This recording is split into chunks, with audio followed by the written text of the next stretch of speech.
नमस्कार दोस्तों। स्वागत है आप सभी का हमारे चैनल भक्ति ज्ञान में। दोस्तों आज मैं आपको पौष कृष्ण गणेश चतुर्थी व्रत की कथा सुना रहा हूँ।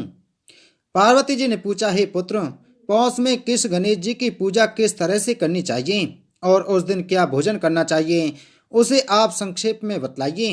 श्री गणेश जी ने कहा, हे माँ देवी, पौष मास की चतुर्थी विघ्न विनाशिनी होती है। उसमें लंबोदर नामक गणेश जी की पूजा करके भोजन के रूप में केवल गौमूत्र ही पीना चाहिए। व्रती को पूर्वक विधि से पूजन करना चाहिए, अर्थात दिन भर शांत भाव से निराहार रहकर व्रत करें। दिन में न सोएं, ब्रह्मचर्य का पालन करें। रात्रि में पूजन के बाद ब्राह्मण भोजन करावें। दूध निर्मित खीर में शुद्ध घी मिलाकर गणपति मंत्र से हवन करें तो वह शासक को भी अपने वशीभूत कर सकता है। इस संबंध में हम आपको एक प्राचीन कथा सुनाते हैं। एक बार रावण ने सभी देवताओं को जीतकर मदान्ध हो संध्या कर रहे बाली को पीछे से जाकर पकड़ लिया। बलशाली बाली रावण को अपनी कांख में दबाए हुए आकाश मार्ग द्वारा किष्किंधापुरी में आया और उस बंदी रावण को अपने पुत्र अंगद के लिए खिलौने के रूप में दे दिया। रावण के गले में रस्सी बांधकर अंगद ने उसे नगर में घुमाना शुरू कर दिया। विश्व विजयी रावण की ऐसी हालत देखकर सभी नगरवासियों ने अट्टहास किया। जनता कहने लगी, अरे देखो तो सही, यह विश्व विजेता रावण आज राजकुमार द्वारा सड़कों पर घुमाया जा रहा है। पूर्ववासियों की बात से रावण बहुत ही लज्जित होकर उस सांसें लेने लगा। उसका दर्प चूर हो गया। उसने अपने नाना पुलस्त मुनि का स्मरण किया। अपने नाती की दीन पुकार से मुनि को आश्चर्य हुआ कि उसके नाती की ऐसी दशा क्यों कर हुई।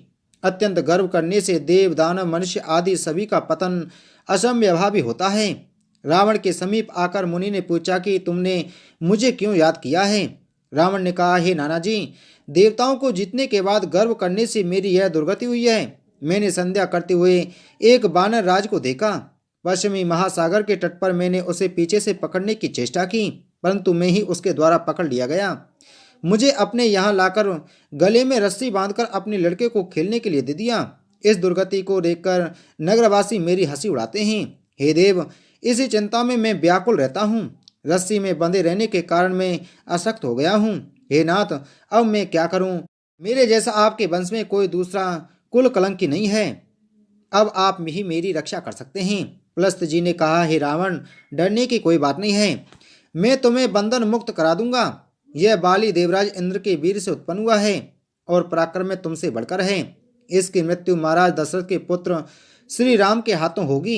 हे राक्षस राज, यदि तुम बाली के बंधन से छूटना चाहते हो तो मेरी बात मानकर संकट नाशक गणेश जी का व्रत करो।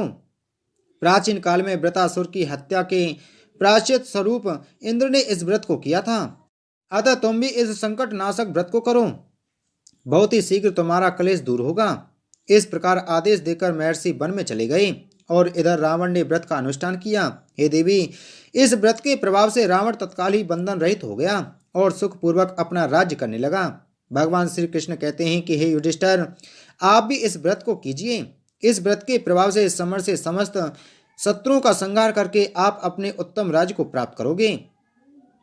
कृष्ण जी की बात सुनकर युधिष्ठिर ने विधि पूर्वक पौष कृष्ण गणेश जी का चतुर्थी का व्रत किया और इस व्रत के प्रभाव से उन्होंने अपने राज्य को पुनः प्राप्त कर लिया। बोलो गणेश भगवान की जय।